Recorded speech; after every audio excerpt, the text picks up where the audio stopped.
গাছের জামরুলগুলো একদমই পড়ে পড়ে শেষ হয়ে গেল। হ্যালো এভরিওয়ান, আসসালামু আলাইকুম। এই যে দেখেন আমাদের বাড়ির গাছের জামরুলগুলা কীভাবে পড়ে নষ্ট হয়ে গেছে।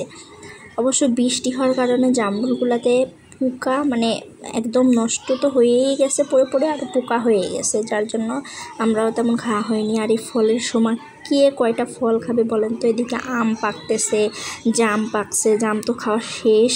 তারপর আবার এই যে কাঁঠাল পাকতেছে, ওদিকে আবার আশফল পাকতেছে, কত কিছু খাওয়া যায়। আবার গাছে কলাও পেকে আছে, বলেন কত কিছু খাওয়া যায়।